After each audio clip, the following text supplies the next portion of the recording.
تم کیسے یہ بات نہیں مان رہے؟ ہماری کتاب میں کیا حوالہ تم ہمیں پیش کر رہے ہو؟ ارے تم اپنے کتاب کے دیکھو، تم اپنی کتاب کو پڑھو. تم کس طرح سے مجھے یہ دلیل پیش کر رہے ہو؟ تمہارے تو اپنے شیخ الکل جناب مولانا نذیر حسین دہلوی، جنہوں نے تمہارے فرقے کی بنیاد رکھی. آج تمہارا فرقہ جو اہل حدیث نام اپنا سجا کے گھوم رہا ہے نا، یہ انہی کی بدولت گھوم رہا ہے، جنہوں نے انگریزوں سے تمہیں اپنا نام الٹ کروایا، تمہیں جو ہے وہابی سے اہل حدیث بنوا دیا. آج تم انہی کی بات کا انکار کرو گے؟ یہ تو تم لوگوں کی فطرت ہے. اب آگے بات، دوسری بات یہ، تمہارا ٹائم ہو چکا ابھی ہے. 15 ہوا ہے، 1 منٹ باقی ہیں. ابھی سنتے جاؤ، 1 منٹ باقی ہیں. اس کے بعد تمہاری کتاب میں تاریخ اہل حدیث میں واضح طور پہ لکھا ہے کہ ہاں بعض عوام کل نام گروہ اہل حدیث میں سے ایسے بھی ہیں جو اہل حدیث کہلانے کے مستحق نہیں. ان کو لا مذہب، بد مذہب، ظال مضلل، جو کچھ کہو زیبا ہے. یہ وہ لوگ ہیں جو نہ خود کتاب و سنت کا علم رکھتے ہیں، نہ اپنے گروہ کے اہل علم کا اتباع کرتے ہیں.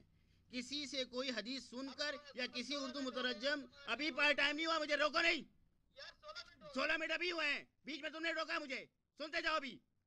اور مترجم کتاب میں دیکھ کر نہ صرف اس کے ظاہری معنی کو موافق عمل کرنے پر صرف اکتفا کرتے ہیں، بلکہ اس میں اپنی خواہش نفس کے موافق استنباط و اجتہاد بھی شروع کر دیتے ہیں، جس میں وہ خود بھی گمراہ ہوتے ہیں اور دوسروں کو بھی گمراہ کرتے ہیں. تمہارے عالم نے تمہارے بارے میں یہ لکھا ہے، تاریخ اہل حدیث میں لکھا ہے. جواب دو اس کا کہ تمہارے عالم تمہارے بارے میں لکھ رہے ہیں کہ تم خود بھی اتباع نہیں کرتے اور کسی کو اتباع کرنے سے روکتے ہو، لہذا تم گمراہ ہو. تمہارے اپنے عالم گمراہ کہہ رہے ہیں. جواب دو ان باتوں کا. اور پھر میں نے جو شروع کیے تم سے سوالات کیے تھے، تم سے میں نے جو پہلا پوائنٹ رکھا تھا اصول مناظرہ کے تحت شرائط نمبر پہلے کی جواب دو.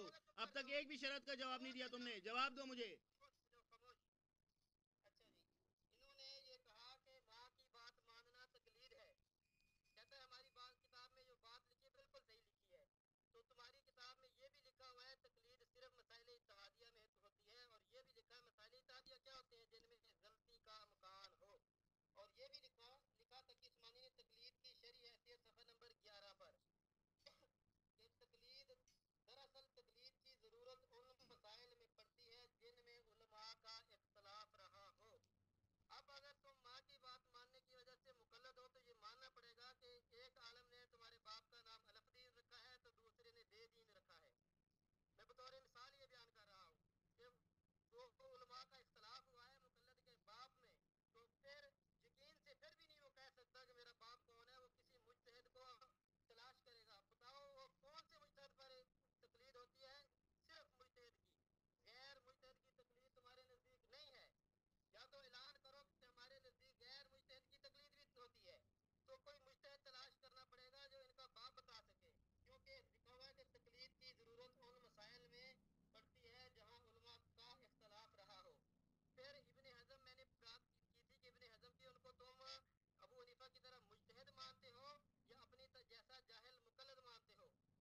پھر انہوں نے انور شاہ کشمیری کی بات کا بھی جواب نہیں دیا کہ وہ ابو حنیفہ کی طرح مجتہد تھا یا وہ مقلد تھا تمہاری طرح کا، یا تیسری قسم تھی.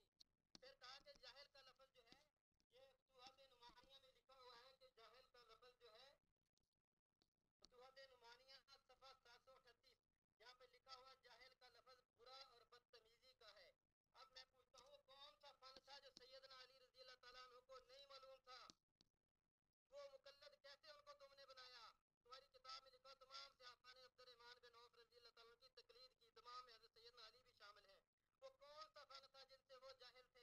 سیدنا علی رضی اللہ تعالیٰ معاذ اللہ استغفر اللہ. تو کس روح سے تم نے ان پر جاہل کا اطلاق کیا؟ ٹھیک ہے. اور یہ بھی تمہاری کتاب سے حوالہ پڑھ کے سنا دیا کہ جو سیدنا علی رضی اللہ تعالیٰ عنہ کے نزدیک تو اپنے سے بڑے مجتہد کی تقلید ہی جائز نہیں تھی. اسی طرح یہ تمہاری کتاب ہے تحفۃ المناظر، صفحہ ہے اس کا 111، اس میں لکھا ہوا ہے کہ اس سے ایک قدم آگے بڑھ کر کہا جائے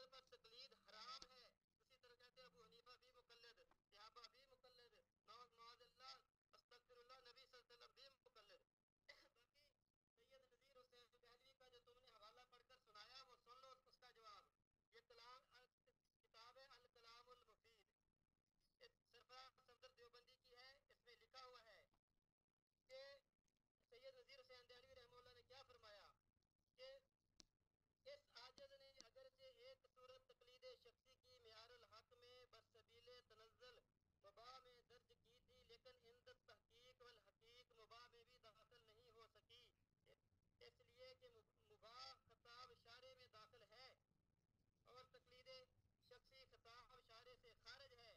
مزید تحقیق کے لیے فتاوی نظیریہ صفحہ 193 پڑھیں۔ اچھا، پھر صفحہ 221 پر لکھا ہے سید نذیر حسین دہلوی رحمہ اللہ کا حوالہ الکلام المفید۔ وہ کیا فرماتے ہیں؟ وہ کہتے ہیں المختصر تقلید نہ تو کسی آیت قرآنیہ سے ثابت ہے اور نہ کسی حدیث سے، اور نہ کسی امام نے اپنی تقلید کرنے کی اجازت دی ہے۔ تقلید کے بطلان میں بہت اچھے اچھے رسالے تصنیف ہو چکے ہیں، اس کے بطلان کی وجوہ مفصل طور پر دیکھنا ہو تو ان رسالوں کی طرف رجوع کرنا چاہیے۔ انہوں نے اپنی بات سے رجوع کر لیا، اس کی جو بات سے رجوع کر لے ان کی بات نہیں پیش کی جا سکتی۔ باقی تقلید کا لفظ جو ہے یہ مختلف لوگ مختلف معنوں میں استعمال کرتے ہیں۔ اشرف علی تھانوی، امام شافعی اور امام طحاوی یہ نبی صلی اللہ علیہ وسلم کی بات ماننے کو تقلید کہتے ہیں، ٹھیک ہے۔ امام ابن عبد البر، امام خطیب بغدادی، مولانا ثناء اللہ امرسری، مولانا محمد حسین بٹالوی، علامہ البانی وغیرہ اور بعض کئی حدیث علماء عالم سے مسئلہ پوچھنے کو تقلید کہتے ہیں۔ لیکن اگر ہم اس بات کو تقلید کہیں تو تمہارے نزدیک تقلید ہزاروں لوگوں کی ہو جائے گی، جبکہ تمہاری کتابوں میں یہ ثابت ہے کہ تقلید صرف ایک کی جائے گی، اس کے علاوہ کسی کی نہیں۔ اگر تم اس چیز کو تقلید کہو گے تو تم اجماع سے نکل جاؤ گے۔ یہ تو نزاع صرف لفظی ہے، باقی فلانے عالم نے یہ کہا، فلانے عالم نے غلط، لوگوں کو جو کچھ کہہ دے اس کا کچھ نہیں ہوتا۔ یہ تمہارا عالم ہے اشرف علی تھانوی، وہ ایک منٹ رہ گیا مقلدین کے بارے میں کیا کہتا ہے یہ سن لو غور سے۔ وہ کہتا ہے بعض مقلدین نے اپنے امام کو معصوم عن الخطا و مصیب وجوبا مفروض الاطاعت تصور کر کے عزم بالجزم کیا، خواہ کیسی ہی حدیث صحیح مخالف قول امام کے ہو اور مستند قول امام کا بجز قیاس امر دیگر نہ ہو، پھر بھی بہت سے علل اور خلل حدیث میں پیدا کر کے یا کسی تعویل بعید کر کے حدیث کو رد کر دیں گے۔ ایسی تقلید حرام اور مصداق قول تعالی اتخذوا احبارهم ورهبانهم اربابا من دون اللہ اور خلاف وصیت ائمہ مرحومین ہے۔ فتاوی امدادیہ جلد 4 صفحہ 88، الکلام المفید کا 305 صفحہ۔ اسی طرح تھانوی کہتا ہے اکثر مقلدین، کہیں دیکھو تم اکثر میں ہو یا بعض میں ہو، عوام بلکہ خاص اس قدر جامد ہوتے ہیں کہ اگر ٹائم اوور ہو گیا ہے، رک جاؤ، ٹائم اوور ہو گیا ہے، ٹائم میرا شروع ہو رہا ہے۔ سب سے پہلی بات، اب تک جو ہے شرط نمبر پہلی شرط اور پہلی دوسری اور تیسری شرط پر تو کوئی بات ہی نہیں کی گئی ہے۔ نہ پہلی شرط کا کوئی جواب دیا گیا، نہ دوسری شرط کا جواب دیا گیا، نہ تیسری شرط کا جواب دیا گیا، ڈائریکٹ چوتھی شرط پر بات کی جا رہی ہے۔ اس کا مطلب یہ ہے کہ نہ تمہارے پاس میری پہلی شرط کا کوئی جواب ہے، نہ دوسری شرط کا، نہ تیسری شرط کا۔ تو اگلی ٹرن میں پہلے تمہیں یہ تسلیم کرنا ہے کہ یہ تین جو شرائط، میری پہلی 3 شرائط، ان کا کوئی جواب نہیں۔ یا تو جواب دو، یا تو اس کا جواب دو، یا پھر کہہ دو کہ میرے پاس ان کا جواب نہیں ہے، میں ان کا جواب دینے سے قاصر ہوں، اور بتا دو کہ اپنی جہالت کا اعلان کر دو، ٹھیک ہے۔ سب سے پہلی بات، اگلی ٹرن میں اب ان چیزوں کا جواب، ان 3 شرائط کا جواب پہلے دینا، بعد میں کوئی بات کرنا، صحیح۔ دوسری بات، سب سے پہلے تم نے کہا کہ مجتہد کی تقلید اور غیر مجتہد کی تقلید، ہماری کتاب میں لکھا ہوا ہے۔ سب سے پہلی بات تو یہ کہ مجتہد اور غیر مجتہد میں فرق کیا ہے۔ تم کہتے ہو کہ تقلید جو ہے وہ ائمہ اربعہ کی تقلید جو ہے وہ تقلید ہے، باقی کسی کی بات ماننا تقلید نہیں ہے۔ تم لوگوں کا تو یہ نظریہ ہے۔ امام ابو حنیفہ، امام مالک، امام شافعی، امام احمد ابن حنبل رحمۃ اللہ علیہ، ان تمام مجتہدین کی بات ماننا تو تمہاری نظر میں تقلید ہے، باقی کسی کی بات ماننا تقلید نہیں ہے۔ یہ عجیب بات ہے۔ تم کہتے ہو کہ غیر مجتہد، پہلے یہ تو سمجھو کہ غیر مجتہد ہوتا کیا ہے، بولنا شروع ہو جاتے ہو۔ سب سے پہلے قرآن مجید میں اللہ پاک ارشاد فرماتے ہیں بس سوال کرو اہل ذکر سے اگر تم علم نہیں رکھتے۔ اس کا مطلب یہ کہ اہل ذکر کون ہیں؟ اہل ذکر ان ماہرین کو کہتے ہیں جو کسی فن کے ماہر ہوں۔ اب اگر ڈاکٹر میڈیکل کی فیلڈ کا ماہر ہے تو ڈاکٹر سے علاج کروانے آپ جاؤ گے، سمجھ میں ہی بات۔ اسی طرح سے موٹر میکینک موٹر سائیکل کے فیلڈ کا ماہر ہے, موٹر سائیکل بنانے کا, موٹر سائیکل کے علاج کرنے کا. اب اگر کوئی بیوقوف علاج کروانے, موٹر سائیکل کا علاج بنائے یا موٹر سائیکل کو بنوانے مکینک کے بجائے ڈاکٹر کے پاس جائے گا تو وہ بیوقوف ہی کہلائے گا. آئی بات سمجھ میں؟ اسی لیے ہم کہتے ہیں کہ ہم اجتہادات میں ائمہ مجتہدین کے مقلد ہیں. یعنی امام ابو حنیفہ کی جب ہم بات کرتے ہیں تو وہ فروعی مسائل میں اجتہاد کے ہم قائل ہیں امام ابو حنیفہ کے, ہر مسئلے میں نہیں. جبکہ تم کہتے ہو کہ تم ہر چیز امام ابو حنیفہ سے پیش کرو. عقل کی بات ہے نا, جب ڈاکٹر کے پاس علاج کروانے جا رہے ہو تو اپنا علاج کرواؤ گے, موٹر سائیکل کا تھوڑی. اسی طرح سے جب ہم امام ابو حنیفہ رحمۃ اللہ علیہ کی بات کرتے ہیں تو فروعی مسائل اور اجتہادی مسائل میں ان کی تقلید کرتے ہیں. بالکل اسی طرح سے جیسے ہم صرف نحو میں صرفی اور نحوی امام کے مقلد ہیں, ان کی تقلید کرتے ہیں, کیونکہ اس علم کا فن ان ماہرین کے پاس ہے, امام ابو حنیفہ رحمۃ اللہ علیہ کے پاس نہیں. ہر شعبہ الگ ہے, ہر شعبے کے ماہرین الگ ہیں. اس آیت کے مصداق بنتے ہیں یہ ماہرین. بالکل اسی طرح سے جب علم حدیث کی بات آتی ہے تو ہم علم حدیث کے اندر امام بخاری, امام ترمذی, امام ابو داؤد, امام نسائی, ان ائمہ محدثین کے مقلد ہیں. لہذا جب ہم فنون حدیث کی بات کرتے ہیں تو ان مجتہدین کے مقلد کہلاتے ہیں. بالکل اسی طرح سے جب فنون تفسیر کی بات کرتے ہیں تو مفسرین کے مقلد کہلاتے ہیں. ہر شعبہ الگ الگ ہے, ہر فیلڈ الگ الگ ہے. سمجھ میں آئی بات؟ ہر شعبے کے الگ الگ مجتہدین ہیں, ہر شعبے کے الگ الگ ائمہ مجتہدین اور علوم فن کے ماہرین ہیں. سمجھ میں آئی؟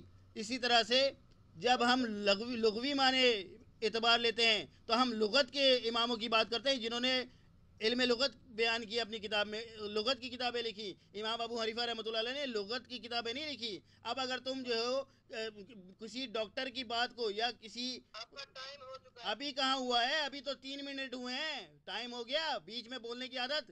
دوسری بات, تم نے بیان کیا حضرت علی رضی اللہ عنہ نے, ارے حضرت علی رضی اللہ عنہ کی بات کی تم نے. بات سناؤ, 22 پہ شروع کیا تھا, 27 ہو چکے ہیں. بیٹا ابھی میں نے 24 پہ شروع کیا تھا, میں نے ٹائم نوٹ کیا ہوا ہے, ٹائم نوٹ کیا ہوا ہے میں نے. مجھے بیچ میں ڈسٹرب مت کرو, میں نے تمہیں ڈسٹرب نہیں کیا, میرا ٹائم خراب مت کرو. سب سے پہلے اس کے بعد پھر تم خلاف ورزی کر رہے ہو اصول کی, تم بیچ میں بول رہے ہو. سمجھ میں, بیچ میں انٹرپ مت کرو, میرا ٹائم خراب مت کرو, ہوشیاریاں مت دکھاؤ. اس کے بعد پھر تم نے بات کی حضرت عثمان غنی رضی اللہ, حضرت علی رضی اللہ عنہ کی. تو سوال یہ پیدا ہوتا ہے کہ جب حضرت عثمان غنی رضی اللہ عنہ کا دور تھا تو انہوں نے جمعے کی اذان ایک اضافی اذان کا حکم دیا. کیا یہ حکم قرآن سے ملتا ہے یا حدیث مبارکہ سے ملتا ہے یا نبی پاک صلی اللہ علیہ وسلم کی سنت سے ملتا ہے؟ آخر اس کی دلیل کیا تھی؟ اور تو کسی بھی صحابہ رسول نے ان کی مخالفت نہیں کی, حتیٰ کہ حضرت علی رضی اللہ عنہ نے بھی اپنے دور خلافت میں حضرت عثمان غنی رضی اللہ عنہ کی جاری کردہ اذان کو جاری رکھا. تو آخر کیا وجہ تھی؟ یہاں پہ حضرت علی رضی اللہ عنہ نے حضرت عثمان غنی رضی اللہ عنہ کی تقلید نہیں کی, اور اگر تقلید نہیں کی تو بتاؤ اس بات کی دلیل کیا تھی؟ دلیل پیش کرو, کیونکہ بلا دلیل بات ماننا تقلید ہے. اور عثمان غنی رضی اللہ عنہ بھی غیر نبی ہیں, ان کی بات ماننا, اگر غیر نبی ہیں تو ان کی بات ماننا بھی تقلید کہلائے گی. حضرت علی رضی اللہ عنہ نے ان کی بات نہیں مانی تو کیا وجہ تھی کہ انہوں نے بات نہیں مانی؟ یہ بھی تو تقلید ہوا نا. اچھا, میں نے دلیل پیش کی تھی کہ ان کی کتاب میں لکھا ہوا ہے کہ بھائی رک جاؤ, کوئی بات آگے نہیں ہوگی. سب سے پہلے میرا مطالبہ پورا کرو. کوئی بات آگے نہیں کرنے دوں گا, میں ایک بات آگے نہیں کرنے دوں گا. سمجھ میں آئی بات؟ سب سے پہلے میری 3 شرائط کا جواب دو, اس سے پہلے کوئی بات نہیں ہوگی. کوئی بات نہیں, تم بولتے رہو, میں تمہیں نہیں بولنے دوں گا. سب سے پہلے 3 شرائط پوری کرو میرے. سب سے پہلے میری پہلی شرط یہ ہے کہ اپنے مسلک کا نام بتاؤ جس کے تم ماننے والے ہو. دوسری شرط تقلید مطلق اور تقلید شخصی کی جامع معنی تعریف بیان کرو. سمجھ میں بات؟ اس کے بعد پھر تم مناظرے کے مطابق تقلید مطلق کے بارے میں بتاؤ گے کہ کیا تم تقلید مطلق کو مانتے ہو یا نہیں مانتے. بتاؤ, جواب دو اس بات کا. سمجھ میں بات؟ میں تمہیں نہیں بولنے دوں گا جب تک 3 باتوں کا جواب نہیں دو گے. ہوشیاری مت کرو, مجھ سے زیادہ اب ہوشیاریاں نہیں کرنا. جتنی تم نے ہوشیاریاں کرنی تھی نا کر لی. سمجھ میں آئی بات؟ اب میں تمہیں بھاگنے نہیں دوں گا. پہلے ان شرائط کے اوپر بات کرو, شرائط پہ بات کرو پہلے, اس سے بات آگے نہیں بڑھے گی. کوئی باری نہیں, باری اس وقت ہوگی جب تم مناظرے کے اصول کے مطابق چلو گے. مناظرے کے اصول کے مطابق چلو گے تو میں تمہیں پورا حق دوں گا بولنے کا, پھر تم بھلے اپنا ٹائم پورا کرنا. لیکن جب تک تم نے مجھے میرے سوالوں کا جواب نہیں دیا میں تمہیں ٹائم پورا نہیں کرنے دوں گا. سب سے پہلے ان 3 سوالوں کے جواب دو. پہلا سوال, مناظرہ شروع ہونے سے پہلے دونوں فریق اپنے مسلک کے نام بتائیں گے. تمہیں کس بات کا ڈر ہے؟ کیوں ڈر رہے ہو اپنا مسلک بیان کرنے میں؟ ڈر کیوں رہے ہو تم؟ تمہارے مسلک کوئی کافر ہے؟ تم کیا یہودی ہو؟ تم کیا عیسائی ہو؟ تم کیا ہندو ہو؟ کون ہو تم؟ بتاؤ کیوں ڈرتے ہو اپنا مسلک بیان کرنے میں؟ کیا وجہ ہے؟ میں اللہ کا شکر ہے الحمدللہ اپنا مسلک کھلے عام بتاتا ہوں. الحمدللہ اہل سنت والجماعت احناف دعوے سے بات کرتا ہوں, دعوے سے دو ٹوک بات کرتا ہوں, دلیل سے بات کرتا ہوں, ڈنکے کی چوٹ پہ بات کرتا ہوں. تم کو کس بات کا ڈر ہے؟ جواب دو میری بات کا. کوئی بات آگے نہیں بڑھے گی. جواب دو, کوئی بات آگے نہیں بڑھے گی. 3 سوالوں کا جواب دو. پہلی شرط, مناظرہ کس بات پہ تم نے کیا؟ میں نے تمہیں پہلے شرائط لکھ کے دی تھی, ان شرائط کا جواب دو. بغیر بھاگنے نہیں دوں گا تمہیں میں. آج بڑی مشکل سے پھنسے ہو. جواب دو. اصلی سنی نقلی سنی جواب دو. اصلی نقلی سنی جواب دو اس بات کا. میری 3 شرائط ہیں. پہلی شرط, اپنے مسلک کا نام بتاؤ. دوسری شرط, تقلید کی تعریف بیان کرو. تقلید مطلب, تقلید شخصی. تینوں کی جامع معنی تعریفات اپنے مسلک کے اصول کے حساب سے بیان کرو. اس کے بعد پھر میری شرط نمبر 3, مناظرے کے میں سب سے پہلے تقلید مطلق پر بات ہوگی. تقلید مطلق کو اگر برحق مانو گے تو پھر آگے بڑھوں گا, نہیں مانو گے نہیں بڑھوں گا. پہلے جواب دو میرے سوالوں کا. جواب دے رہے ہو یا نہیں دے رہے ہو؟ بولو. اس سے پہلے میں کوئی بات آگے نہیں کرنے دوں گا. سمجھ میں آئی بات؟ تو تمہاری ہوشیاری نا, تو ایسی میں تمہیں نکالوں گا. جتنی تم نے اچھل کود کرنی تھی کر لی, اب تمہیں اچھل کود نہیں کرنے دوں گا. جواب دو. جواب دو. اصلی سنی, اصلی منی, اصلی نقلی سنی. جواب دو. جواب دو میری بات کا. ابھی مناظرہ شروع نہیں ہوا. ابھی مناظرہ شروع نہیں ہوا. ابھی میں کسی بھی مناظرے کے اصول کا پابند نہیں ہوں. جب مناظرہ شروع ہو جائے پھر میں اصول کا پابند ہوں. جواب دو مجھے. سب سے پہلے میرے سوالوں کا جواب دو. منی, مجھے جواب چاہیے. منی, جواب دو. منی مجھے جواب چاہیے. منی جواب دو. ان 3 سوالوں کا جواب دو. پھر دیکھو تمہارے سے مناظرہ کیسے ہوتا ہے. تم نے نا اپنی شلوار چھوڑ کے بھاگنا ہے. سمجھ میں آئی بات؟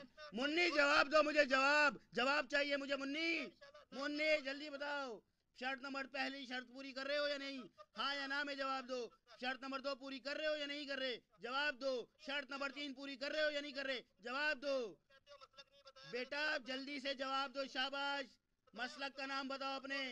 کس کے ماننے والے ہو؟ کافر ہو؟ کون سے کافر ہو؟ یہودی ہو؟ عیسائی ہو؟ دہری ہو؟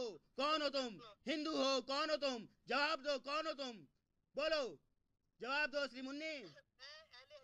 اب آئے نا, ماشاءاللہ. شاباش شاباش. آہستہ آہستہ سیدھا چلنے لگا ہے. شاباش شاباش شاباش. اہل حدیث ہو تم. کون سے والے اہل حدیث ہو یہ بتاؤ. کون سے والے اہل حدیث ہو؟ اہل حدیث کے نامور تو بہت سارے ہیں. یہ بتاؤ کون سے اہل حدیث ہو؟ غربا اہل حدیث ہو؟ کون سے اہل حدیث ہو؟ اہل حدیث کون سے ہو پہلے یہ بتاؤ. پہلے اس سوال کا جواب دو. پہلے ان سوالوں کا جواب دو. اصلی سنی, پہلے جواب دو. کون سے اہل حدیث ہو؟ غربا اہل حدیث ہو؟ توحیدی اہل حدیث ہو؟ جماعت المسلمین اہل حدیث ہو؟ کون سے والے اہل حدیث ہو؟ بتاؤ. جواب دو. امرتسری اہل حدیث ہو؟ کون سے والے حدیث ہو؟ بتاؤ. جواب دو. بولو مسلم. ہاں اب آئے نا. اب میں تمہیں پورا موقع دے رہا ہوں. اگر تم نے ان 3 باتوں کا جواب دیا تو ٹھیک ہے, نہیں دیا پھر میں تمہیں روک دوں گا. پھر میں اسی طرح سے تمہیں بولنے سے روک دوں گا. اب میں خاموش ہو رہا ہوں. میں تمہیں 3 منٹ دیتا ہوں. ان سوالوں کا جواب دو. میں خاموش ہو رہا ہوں. 3 منٹ دیتا ہوں. 5 منٹ ہے میرے. ٹھیک ہے 5 منٹ ہے, لیکن پہلے مجھے ان 3 سوالوں کے جواب چاہیے. پہلے مجھے ان 3 سوالوں کے جواب چاہیے. پھر چوتھا سوال آئے گا سامنے. باری میں سوال کرنے ہیں. اور تمہیں یہ بتا دوں, تقلید مطلق دنیا میں کوئی لفظ نہیں ہے. اگر تم نے یہ لفظ بنایا تقلید مطلق, اگر نہیں ہے تو تمہارے عالم نے جھوٹ بولا. بولو کس نے؟ اگر تقلید مطلق نہیں ہے تو تمہارے عالم نے جھوٹ بولا. تمہارا عالم جھوٹا ہے. پھر معیار الحق میں لکھا ہے. تمہارا شیخ الکل محدث میاں نذیر حسین دہلوی لکھتے ہیں کہ تقلید مطلق جو ہے وہ صحابہ کرام کے زمانے میں جائز. مجھے نہیں, تم جھوٹ بول رہے ہو. انہوں نے اپنی کتاب معیار الحق کے صفحہ نمبر 143 پہ لکھا ہوا ہے کہ اس بات پر اجماع ہے کہ تقلید مجتہد, تقلید مطلق جائز ہے. اب میں تمہیں تقلید مطلق کی بس دلیل پیش کرتا ہوں. چپ کر جاؤ. میری بھائی مجھے ٹائم دے کے پھر بول. نہیں تو تم جھوٹ بول رہے ہو. جھوٹ مت بولنا. جو بات ہے کھلے عام بولو.